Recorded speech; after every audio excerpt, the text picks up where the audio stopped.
Falar de saúde, há muitos anos, o Outubro ganha nuances cor-de-rosa para tratar de um assunto público, urgente e bastante sério, que é o câncer de mama. A campanha Outubro Rosa incentiva o autoexame, a realização de mamografias, exame para diagnosticar possíveis tumores e também presta apoio a quem está nessa luta.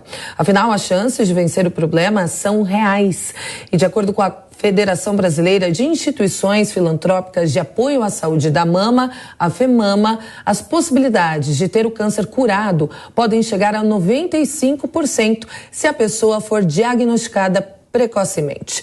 E é sobre este assunto que nós conversamos agora com a doutora Mayra Khalef, chefe do Serviço de Mastologia do Hospital Moinhos de Vento e presidente voluntária da FEMAMA.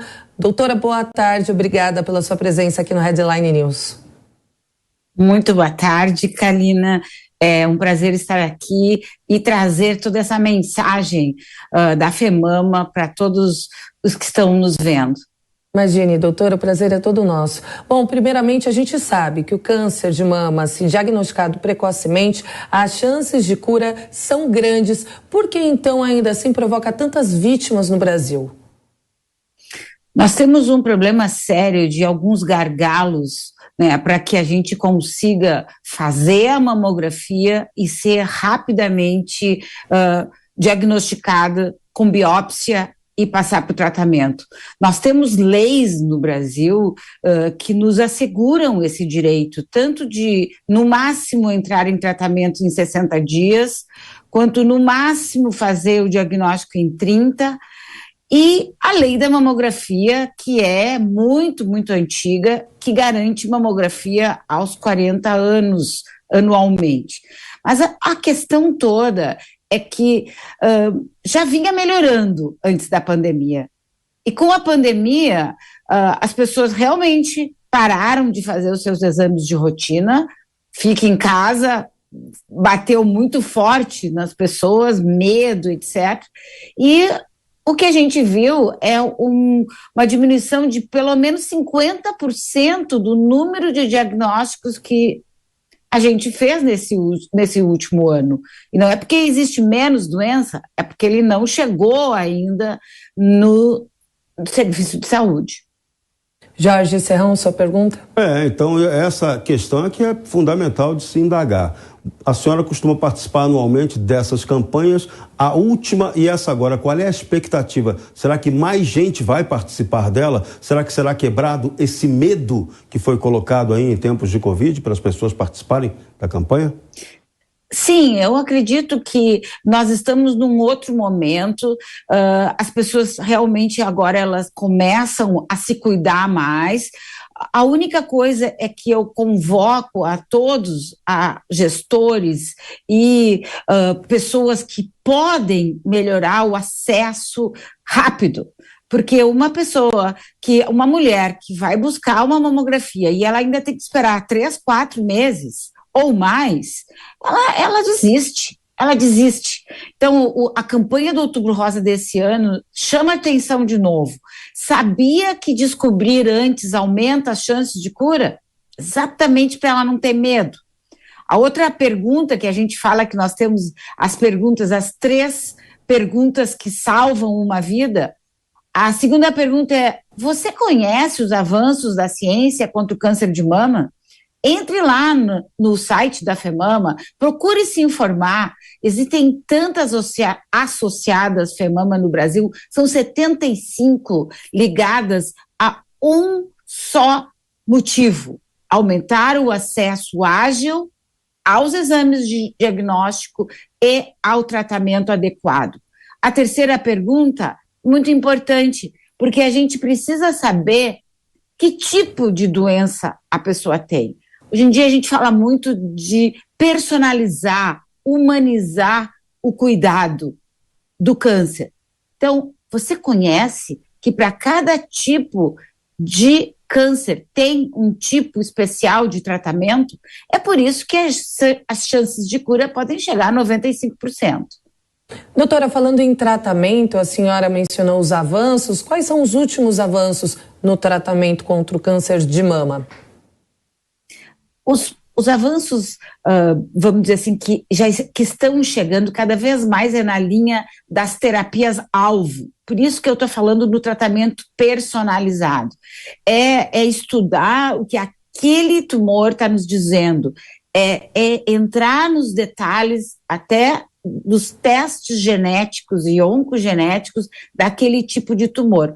Porque hoje existem drogas alvo, que a gente chama, que são verdadeiros mísseis, que vão exatamente aonde eles precisam ir, diminuindo muito o efeito colateral que a gente conhece, esses efeitos que atacavam muito as células ao redor do tumor.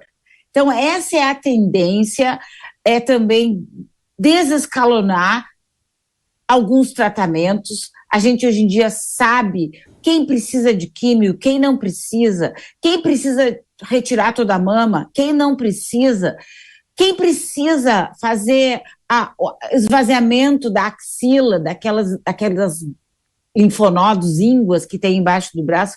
Então, assim, é específico para cada tipo de paciente.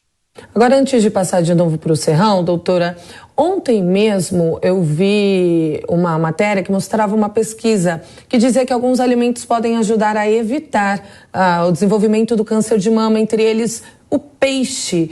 Existem outros tipos de alimentos? Essas estatísticas na área da alimentação, a gente relaciona mais com o equilíbrio dos alimentos.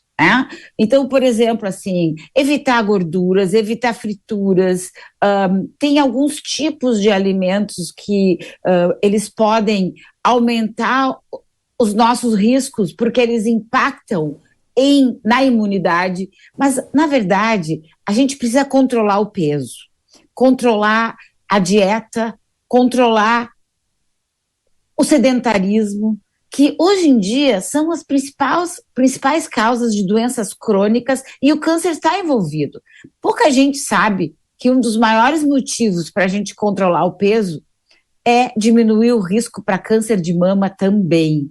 Então, é uma outra forma de dizer: evite isso, não coma aquilo, ou coma mais isso. Eu não vou muito por esse caminho. O meu objetivo aqui é dizer que os hábitos, hoje em dia, impactam muito no aumento da incidência de câncer. E obesidade, fatores de risco, como sedentarismo, aumento abusivo do uso de álcool, cigarro, uso abusivo de hormônios. Então, tem coisas que a gente pode controlar, já que o maior fator de risco para câncer de mama é a idade. E essa a gente quer viver muito e cada vez melhor e mais saudável. Serrão? Doutora, eu só tenho peito para fazer a pergunta que às vezes incomoda, né? E eu confesso que fiquei incomodado e preocupado com aquilo que a senhora chamou a atenção ainda há pouco. A questão de uma certa burocracia, de uma certa demora em sair o diagnóstico. Por que isso está acontecendo e o que pode ser feito para isso ser acelerado? Já que você tem o diagnóstico, agiliza na hora do tratamento. Ferrão, a gente sabe que a porta de entrada para fazer diagnósticos e para fazer rastreamento é o posto de saúde. Então, a gente conseguir fazer com que os postos de saúde tenham um apoio para uma maior agilidade quando eles precisam mandar a paciente para um centro mais especializado ou para fazer exames especializados. A lógica no câncer é assim: câncer é doença de alta complexidade. Na FEMAMA, nós não acreditamos nisso. Nós achamos que ela precisa ter uma atenção no posto de saúde. Nós precisamos que os profissionais do posto de saúde estejam alertas para esses sinais que podem significar um câncer e essa pessoa trilhar um caminho mais rápido, né? O que a gente chama de sinais de alerta para doenças que elas são tempo dependente. E o câncer de mama é tempo dependente. quanto maior o tamanho da doença, mais impacto não só na vida da pessoa, na questão social, mas também o impacto econômico para os cofres públicos. Então, esse ano eu estou gostando muito de ouvir assim que nós vamos cobrar, tanto deputados quanto candidatos a governo, a presidência, estão falando no câncer. Estão falando que as pessoas estão morrendo por falta de atenção lá na ponta. Agilidade é o que falta. E isso nós precisamos reforçar o nosso sistema de saúde desde a atenção básica até chegar no hospital. Doutora Mayra Khalef, mais uma vez, obrigada por participar aqui do Headline News. Excelente final de semana para a senhora. Para todos nós. Um abraço.